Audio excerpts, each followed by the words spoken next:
Hi, Kalvin. We spoke to Gareth after the Croatia game about you, and he said he would have called you up last March, even if you'd been in the Championship. When did you start speaking to Gareth and realise that you were going to have that England chance? He also described you as high performance, low maintenance. I guess that's the kind of... Is that a fair summation of you? I think I first spoke to Gareth was the day before I actually got called up. Obviously I knew that he'd come to a few games, but I'd never seen him, I'd never spoke to him then, and I knew that obviously he was watching me in the Championship, so my head was always thinking, am I going to get called up anytime soon? But I just felt like at the time my main priority was getting promoted with Leeds, and once I got that, then the manager eventually did speak to me. Thanks, Simon. Next we'll go to Beren Cross from Leeds Live. Hi, Kalvin. You've obviously made the leap in opposition when you came from the Championship to the Premier League. Going into a match like this against Germany, what sort of things did Marcelo tell you to look out for when you went up against slightly higher class opposition than you've experienced before? What are the main differences that he pinpointed for you on Leeds duty? To be honest, he looks at every player we play against to be high class. He looks at the ways that they can beat us and how they can hurt us, and he wants us to stop that. So regardless whether it's somebody in the Premier League, somebody in the Championship, or someone in the World Cup, in the Euros, it's it's something that he takes high pride in it, and he wants us to beat them every way possible. So he don't necessarily pick out one thing to do. It's just a collective thing for personal and the team as well. What do you think is going to be the hardest thing you have to deal with on Tuesday evening? Not too sure, to be honest. I've never played Germany before, so I don't really know. Obviously, I've played Gundogan against City, and I know that he's a very good player, so I'm just expecting a little bit more of the same, to be honest. Thanks, Beren. Next we go to Sammy Mockbell at the Mail. Hi, Kalvin. Hi, mate. Can I ask you a question about penalties? Obviously, it's a scenario that could come up on Tuesday night. I know, obviously, as a squad, you guys practice a lot. In particular, who's impressed you with regards to their penalties? And I can ask you a particular question about Jordan Pickford. He's a pretty clean striker of the ball, as we all know, which is important with regards to taking penalties. He took one in the Nations League. Has he in particular impressed you with his penalties during practice?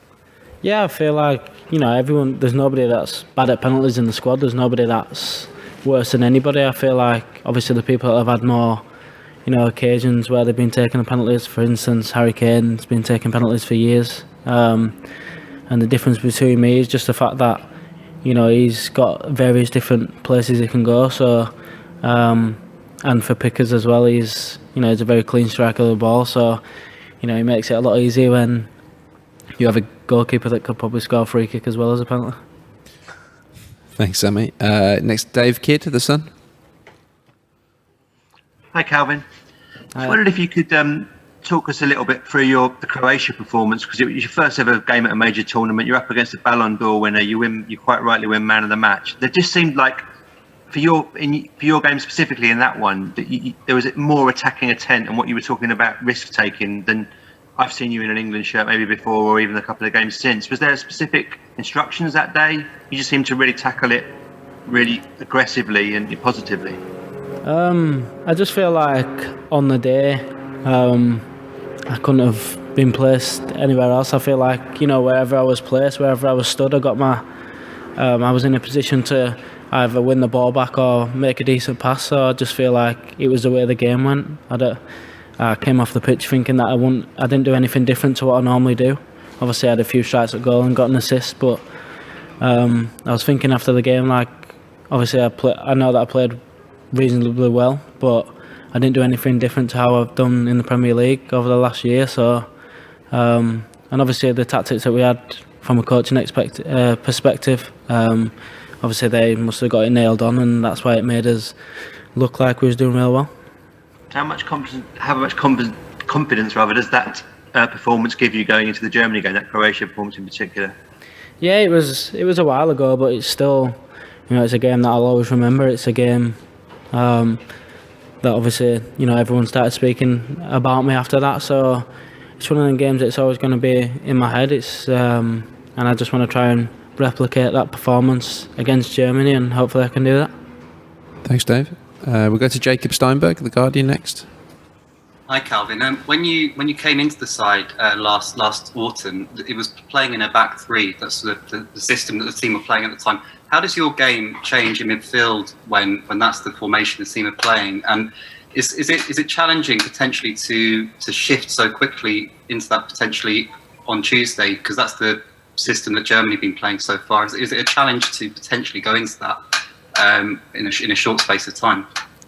I feel like, at club level at Leeds, if you've ever watched a Leeds game, Marcelo changes the formation every time the other team does, so we could change formation 10 times in a game. So I feel like I'm used to being in different positions around the pitch, and when he first came in, he didn't just teach me how to be a central midfielder or centre defensive midfielder. He wanted me to learn how to defend as well. So I feel like if I'm ever in them positions, then I can back myself quite easily.